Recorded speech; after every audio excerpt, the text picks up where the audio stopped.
B, bisnis ya, business owner. Business owner ini adalah lebih kepada pengusaha, Bapak Ibu. Nah, pengusaha itu artinya adalah ya yang bisnis yang punya sistem begitu. Nah, contoh kita misalkan punya toko begitu, punya toko ya, mendirikan toko. Nah, kita lihat toko kita itu termasuk ya, warung kita itu termasuk S, bisa jadi S, bisa jadi B.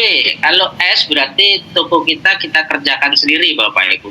Nah, ketika kita tidak kerja, tutup, ya berarti tidak dapat uang begitu.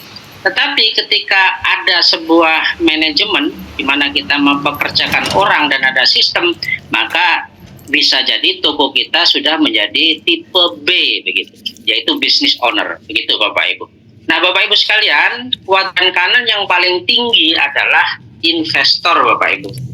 Jadi investor itu adalah money work for you. Nah, kalau B itu masih people work for you. Jadi orang ya bekerja untuk kita. Kita tetap masih ada kontrol dan sebagainya. Nah, sementara kalau yang kuadran I ya, paling tinggi ini adalah money work for you. Jadi uang itu bekerja untuk kita. Bahkan kalau itu investasi kita itu tepat dan banyak tepat, nah, maka uang mengejar kita, Bapak Ibu. Nah, seperti itu, Bapak Ibu, pemahaman pertama tentang apa yang ada saat ini ya. Nah, khususnya teman-teman yang hadir pada malam hari ini secara tidak sadar itu sebenarnya sudah berada atau mulai belajar atau mulai menempatkan diri di kuadran kanan yang paling tinggi ya. Seperti itu, Bapak Ibu. Nah, impiannya itu seperti ini. Bahkan anak muda sekarang sudah bermimpi seperti ini. Bahkan ketika dia tidur aja, kalau uang bekerja, ini sudah punya emas, sudah punya simpanan dolar, ini sudah punya simpanan Bitcoin, begitu ya. Ini sudah punya properti ya, sudah ya semua uang bekerja untuk kita. Artinya kita kemana-mana bebas ya. Nah, seperti itu. Ini perlambangnya, Bapak Ibu. Bapak Ibu sekalian, agar kita ya juga bisa nanti ya, paling tidak ini kan saya sampaikan secara umum saja, paling tidak Bapak Ibu sekalian nantinya bisa membuka wawasan dan pandangan, sering mendengar misalkan investasi bodong dan sebagainya, apa sih, terus kemudian resiko dan keuntungannya apa sih, ya paling tidak kita harus mulai mempelajari. Jangan sedikit-sedikit ngomong, wah itu investasi bodong, oh itu legal, oh itu yang legal itu pasti cuan terus, oh yang investasi bodong itu selalu rugi dan sebagainya. Nah, maka kita perlu Bapak Ibu untuk ya mulai mempelajarinya begitu ya. Nah, pengertian dari investasi Bapak Ibu adalah kegiatan menanamkan modal atau aset ke dalam suatu instrumen dengan harapan mendapat keuntungan di masa depan. Nah, tujuan utamanya ya dari investasi itu adalah untuk mendapatkan keuntungan atau return dari dana yang diinvestasikan, baik dalam bentuk bunga, dividen maupun apresiasi nilai aset atau capital gain, atau asetnya itu meningkat atau harganya itu naik begitu.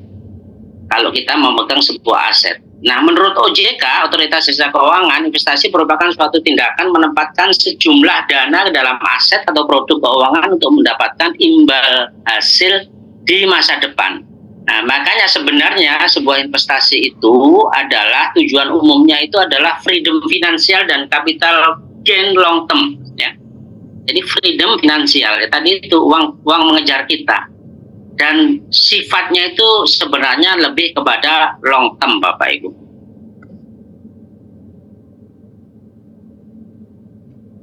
Nah, kemudian Bapak Ibu, ada 4 klasifikasi keuntungan kita di dalam sebuah investasi, Bapak Ibu.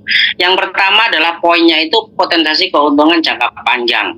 Nah, memang ya investasi itu lebih ke jangka panjang. Kalau jangka pendek itu ya lebih kepada bisnis begitu ya. Nah, contoh investasi ya saham misalkan memberikan keuntungan melalui kenaikan harga saham dan dividen begitu. Nah, contoh juga yang hari ini ada new investasi yang namanya kripto juga memberikan nilai kenaikan saham tanpa dividen kalau kripto ya. Nah, seperti itu.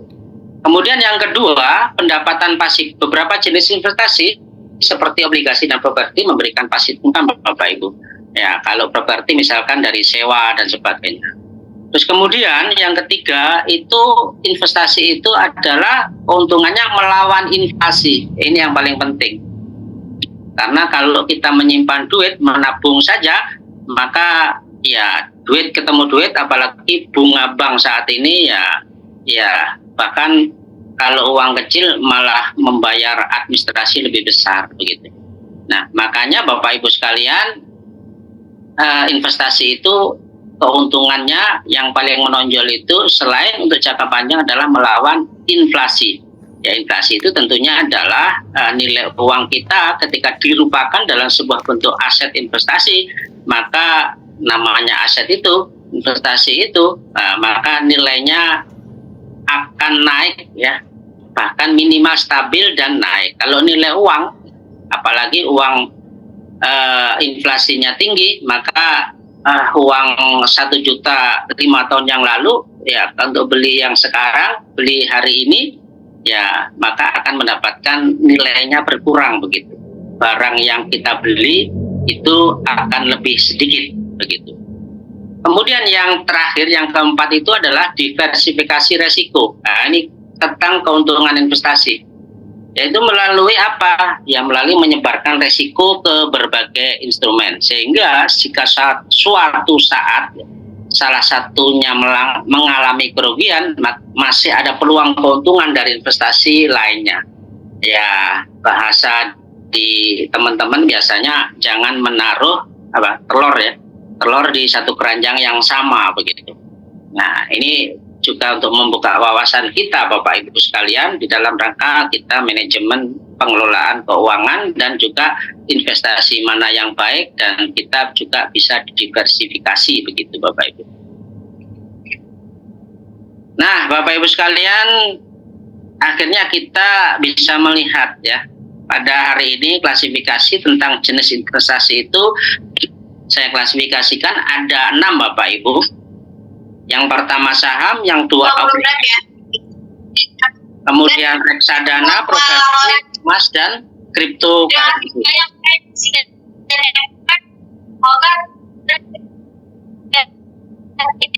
Ya, mohon di-mute Bu Fitri.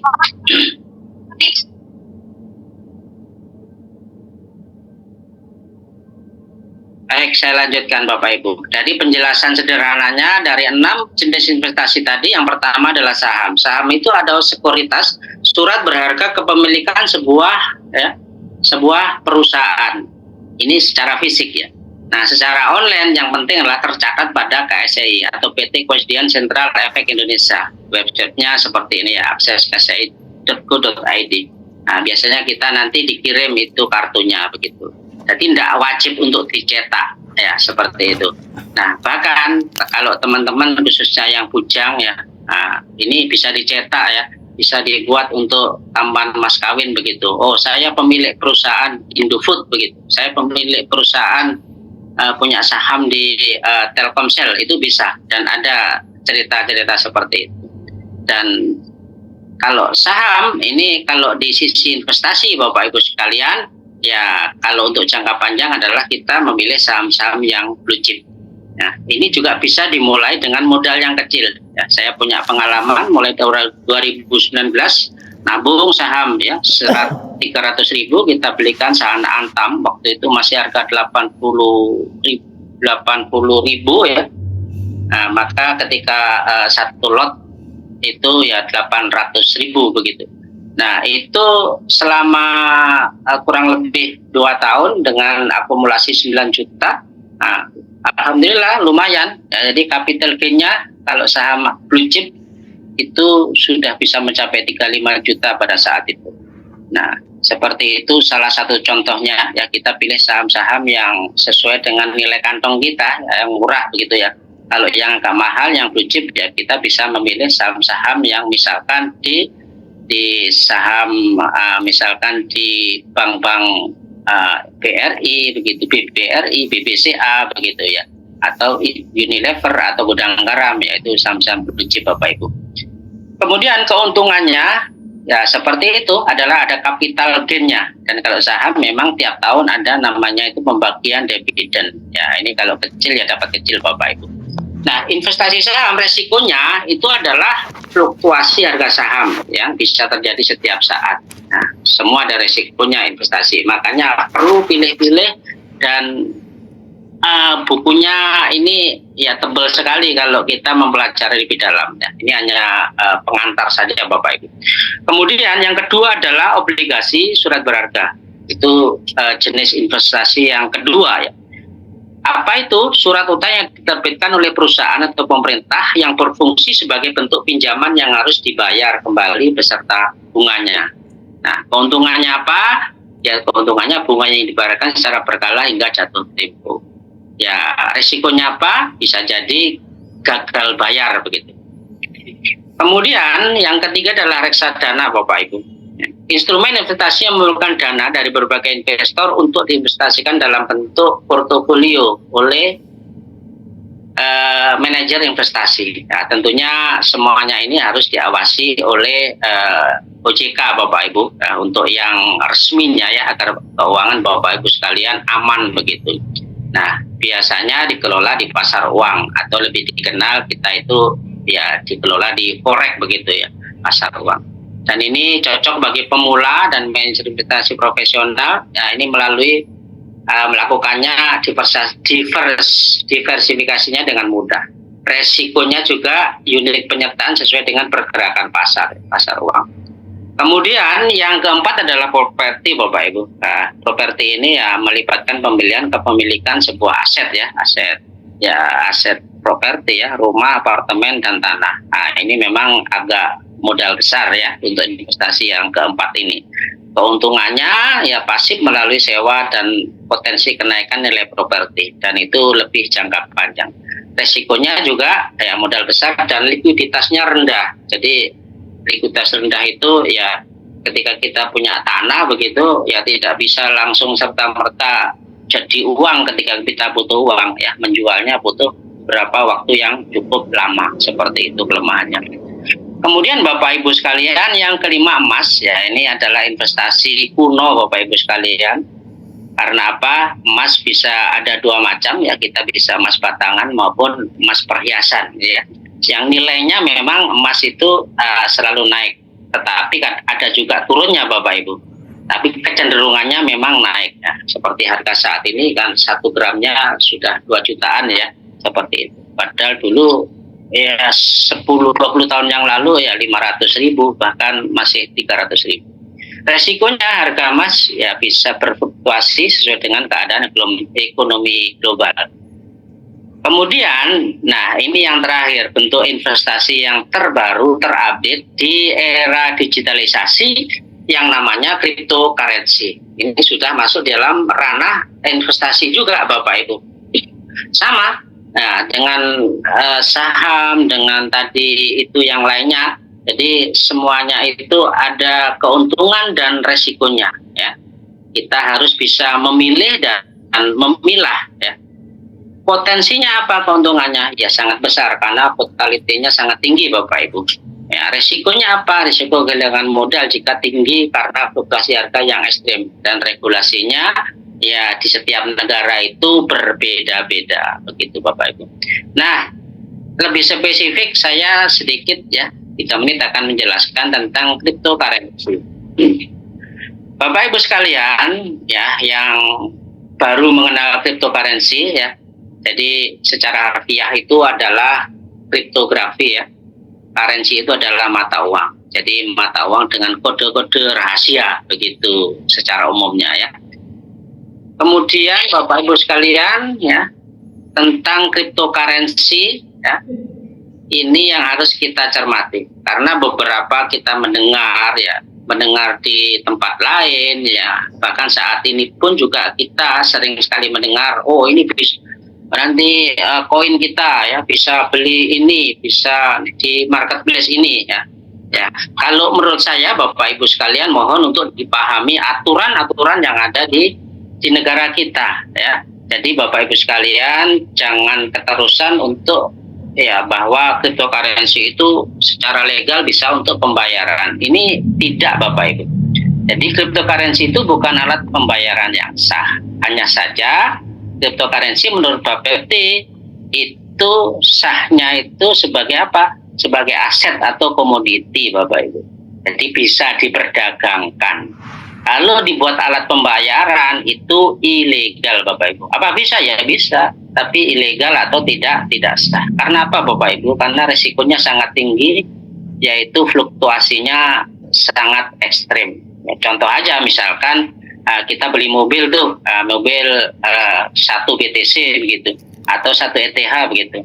1 ETH misalkan harganya saat ini katakanlah 80 juta dengan rate berapa 6.000 atau 5.000 begitu. Ya, tiba-tiba kita setelah memegang ETH besok harganya turun. Nah, itu resikonya seperti itu. Makanya belum ada regulasi, dan di Indonesia cryptocurrency bukan pembayaran yang sah. Tetapi cryptocurrency secara legal itu sebagai komoditi karena bisa diperdagangkan. Dasar hukumnya di sini sudah ada, salah satunya adalah Undang-Undang 7 tahun 2011 tentang mata uang, Bapak Ibu. Dan peraturan Bapepti serta peraturan Bank Indonesia juga melarang penggunaan kripto sebagai alat pembayaran. Jadi Bapak Ibu sekalian jangan ikut-ikutan mengatakan bahwa oh ini untuk beli ini ya. Ini lebih baik ya sebagai aset. Nah, aset itu bagaimana? Nah, aset itu seperti ini, Bapak Ibu. Nanti saya jelaskan. Nah, salah satunya peluang dari cryptocurrency ya, kita cari aja di induk atau ibunya cryptocurrency. Kalau kita lihat ya, pada awal peluncuran 2009 ya, harganya itu ya dari nol, Bapak Ibu, bahkan saat itu hanya untuk main game dan sebagainya ya. Nah, kemudian ini saya ambil grafik dari Indodax, Bapak Ibu, mulai tahun 2016 seperti ini. Ya, kira-kira harganya saya mengenal di tahun 2012 itu saya masih nututi di harga 2 jutaan, Bapak Ibu. Ya, tapi siapa tahu, siapa yang yakin, ya siapa yang ya yakinlah bahwa cryptocurrency khususnya Bitcoin saat itu akan naik seperti sekarang ini ya. Kalau kita yakin ya maka, atau kita saat itu yakin begitu ya, bisa jual rumah ya. Nah, kemudian 10 tahun kemudian akan naik seperti ini. Tapi potensinya atau resikonya ya seperti ini, namanya cryptocurrency berdasarkan supply and demand-nya ya. Tapi dalam jangka panjang ya, dari harga 2 juta ya di tahun 2013 2012 ya sampai tahun 2025 ya, kurang lebih ya sekitar hanya 12 sampai 15 tahun harganya bisa mencapai 2 miliar ya. Bahkan di tahun 2017 awal itu harganya masih 5 jutaan, Bapak Ibu. Nah, kemudian di akhir 2017 itu 100 jutaan.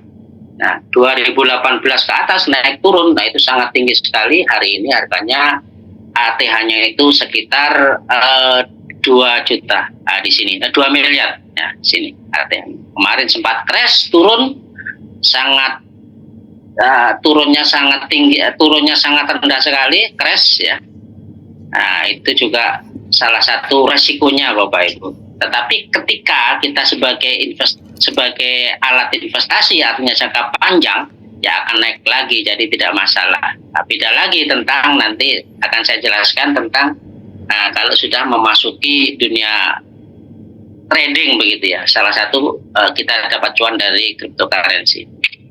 Bapak Ibu sekalian, nah ini ya. Jadi bagaimana sih kita bisa mendapatkan cuan dari cryptocurrency? Ya, nanti teman-teman kalau ada yang kurang bisa ditambah ya. Mungkin saya ini menulisnya kurang ya. Tapi yang saya tahu bahwa cryptocurrency itu kita bisa dapat cuan dari 1, 2, 3, dari 7 ya. Dari 7 alatnya. Nah, ini lebih spesifik. Tapi sebenarnya bisa dikecilkan lagi ya. Nah, tapi yang pertama yang tanpa resiko sama sekali adalah airdrop, Bapak Ibu. Ya, kalau airdrop yang resmi, yang benar itu ya tanpa modal Bapak Ibu.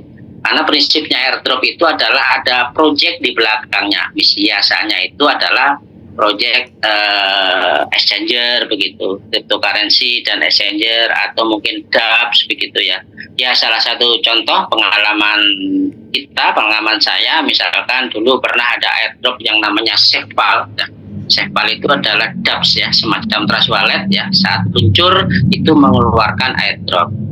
Saya dapat kurang lebih ya $145 gratis ya, namanya koinnya SFP ya, dengan syarat dan ketentuan berlaku saat itu hanya register dan lain-lain begitu. Nah itu gratis. Kemudian yang terupdate ya, yang terupdate kemarin ada namanya CTC ya. Nah CTC itu juga gratis ya, kita mendapatkan duit dari pengembang, dari devnya yang mengeluarkan TT exchange begitu ya. Ya ketika kita dapat ya kita langsung jual atau disimpan ketika kita yakin begitu ya, untuk bisa meningkatkan nilainya. Nah itu airdrop. Jadi airdrop itu kalau yang benar itu ya tidak mengeluarkan duit sepeser pun Bapak Ibu. Nah kemudian yang kedua adalah mining. Nah ini satu apa ya? Nah, satu gerakan beda transaksi begitu ya. Ini mining dan minting, atau biasanya itu mining dan staking ya. Karena mining di sini POW, kalau minting itu POS ya, proof of stake gitu ya. Seperti itu. Nanti akan saya jelaskan selanjutnya. Yang keempat adalah trading. Ini sebenarnya umum ya. Jadi sebenarnya bisa dibagi 3 atau 4 saja ya cara cuannya. Nah, trading ini ya sekarang sudah banyak berkembang, tidak hanya spot tapi kita bisa future Bapak Ibu, kayak semacam trading falas atau korek. Jadi naik turun kita bisa dapat duit, tapi resikonya sangat tinggi Bapak Ibu. Kemudian ada lending atau loan. Nah, kemudian ada arbitrase. Nah, ini sebenarnya jenis trading, hanya memanfaatkan ya selisih antar exchanger begitu ya. Nah, kalau sekarang tidak bisa manual, harus pakai bot Bapak Ibu, karena ya sangat cepat sekali. Kemudian yang terakhir adalah saving. Saving ini adalah whole ya, tapi pada prinsipnya ya sama, ini trading jangka panjang begitu. Dan ini yang lebih kepada yang dinamakan investasi atau investor di koin ini ya, yang sebenarnya adalah saving ini Bapak Ibu. Ya contoh tadi ketika harga Bitcoin itu 10 tahun yang lalu berapa, sekarang berapa. Nah, itulah investasi Bapak Ibu. Nah, Bapak Ibu sekalian, tentunya semuanya itu harus dipilih dan dipilah bagaimana tidak hanya ambil koin ya. Kalau koin untuk jangka panjang ya seperti saham tadi yang blue chip lah. Nah, yang blue chip yang ada di berbagai market ya, insya Allah aman ya. Kalau untuk jangka pendek ya koin-koin project, nah itu hanya untuk mencari jembatan saja ya, kepada nanti bisa menyimpan atau investasi di kripto yang jangka panjang. Begitu Bapak Ibu. Nah Bapak Ibu sekalian, tadi spesifik ya tentang mining dan minting. Nah, mining dan minting. Nah, mining itu adalah POW ya, itu proof of work, yang saat ini agak kurang diminati karena biayanya sangat besar Bapak Ibu. Dulu sempat banyak viral atau banyak dikerjakan tentang mining Bitcoin dan mining namanya ETH ya. Nah seperti itu. Namun semakin berkembangnya zaman, ini lebih diminati yang sekarang itu adalah staking ya, staking atau minting ya, seperti itu. Jadi ini ya, kita pakai POS ya. Jadi prinsipnya adalah ya, menyimpan sebuah koin akan mendapatkan hadiah karena blok yang berhasil dibentuk atau ditambang dari koin yang kita simpan. Nah, jadi menyimpan sebuah koin dapat hadiah koin. Nah ini adalah stake ya. Nah Bapak Ibu sekalian, fungsi utama dari minting itu ada 2 sebenarnya. Yang pertama adalah mencetak koin atau token baru. Nah, ini dalam jaringan blockchain yang menggunakan algoritma konsensus POS ya, proof of stake minting adalah cara untuk menghasilkan koin atau token baru sebagai imbalan untuk memvalidasi transaksi dan mengamankan jaringan. Nah itu. Yang kedua adalah membuat NFT ya. Nah, Bapak Ibu sekalian, di minting tadi, ya, maka di sini saya akan memperkenalkan sebuah konsep minting atau staking dari konsepnya DAO, yaitu Decentralized Autonomous Organization. Salah satunya adalah AKAS. Ini Bapak Ibu. Bapak Ibu sekalian, apa sih itu DAO Bapak Ibu? DAO itu adalah singkatan dari Decentralized Autonomous Organization. Ya, secara sederhana, DAO adalah organisasi digital yang berjalan di atas blockchain diatur oleh smart contract, yaitu kode-kode pemrograman. Jadi bukan oleh satu orang atau perusahaan. Nah, jadi betul-betul blockchain Bapak Ibu secara transparan kita bisa cek semuanya. Dan ciri-ciri utama dari DAO itu kurang lebih ada 5 Bapak Ibu, yaitu yang pertama decentralized, ya, direct P2P tanpa perantara lagi ya. Nah, seperti itu. Yang kedua adalah autonomous, jadi semua berjalan based on chain ya, di smart contract. Transparan, semua transaksi dan keputusannya itu bisa dilihat secara publik ya, melalui blockchain dan smart contractnya. Kemudian voting oleh anggota. Jadi segala perubahan dan sebagainya itu dilakukan secara voting on chain ya, sebagaimana yang barusan telah dilaksanakan oleh AKAS DAO. Ya. Kemudian global dan terbuka. Jadi siapa saja bisa bergabung ya, selama memiliki token atau akses ya, seperti itu Bapak Ibu. Bapak Ibu sekalian, kita kalau berbicara DAO ya, jadi ini ada sebuah sejarahnya. Nah, jadi sejarah DAO itu dimulai dari pionirnya yang namanya Olympus DAO dengan koinnya OHM ya. Itu 2021. Dia pencetus awalnya Bapak Ibu.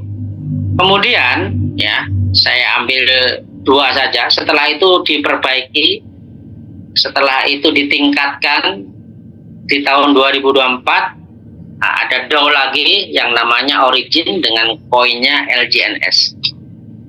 DAO dengan koinnya OM sampai hari ini 4 tahun sudah, ini masih ada Bapak Ibu. Jadi DAO itu tidak bisa rug-pull, asalkan DAO yang betul Bapak Ibu. Nah, bagaimana DAO yang betul dan sebagainya ya, kita di AKAS DAO ini tiap minggu, 1 minggu itu ada 4 kali kita ada Zoom technical. Bapak Ibu sekalian nanti bisa ikut ya, bagaimana kita melihat ya, bahwa itu DAO sungguhan atau DAO-DAOan begitu ya. Kemudian di tahun 2025 muncullah AKAS DAO Bapak Ibu. Nah, ini penyempurnaan dari Olympus DAO dan Origin ya. Di sini kita sudah DeFi 4.0. Protokol liquidity pool, dana di-bond ke blok pool address ya. Dan ini akan menjadikan anti rug pull ya. Kemudian full on chain, transparan di Polygon Scan dan ERC 20 ya. Harga token ini berdasarkan pasar Bapak Ibu dan komunitas ya, bukan disetting oleh kreator atau developer.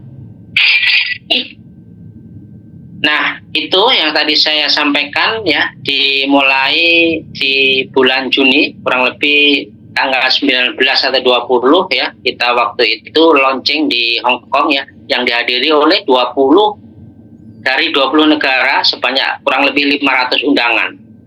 Dengan modal awal atau LP-nya kurang lebih di awal itu 6 jutaan dan itu sudah terkunci. Ini sebagai modal dasar dari LP-nya AKAS DAO. Bapak Ibu sekalian, AKAS DAO ya, ini betul-betul adalah token yang sudah rilis di market, khususnya di DEX ya, bukan di CEX, Decentralized Exchanger, bukan di Centralized Exchanger. Dan ya berjalan di Web3 bukan Web2 ya, bukan poin ya, yang hanya bisa di tradingkan member to member atau P2P, tetapi ini adalah sudah token Bapak Ibu dan listing di real market Kita bisa cek di TradingView, DexScreener, CoinMarketCap, CoinGecko, ya, dan lain-lain, DexTool dan lain-lain. Itu Bapak Ibu. Jadi real token yang sudah dipasarkan. Bahkan hari ini trending nomor 2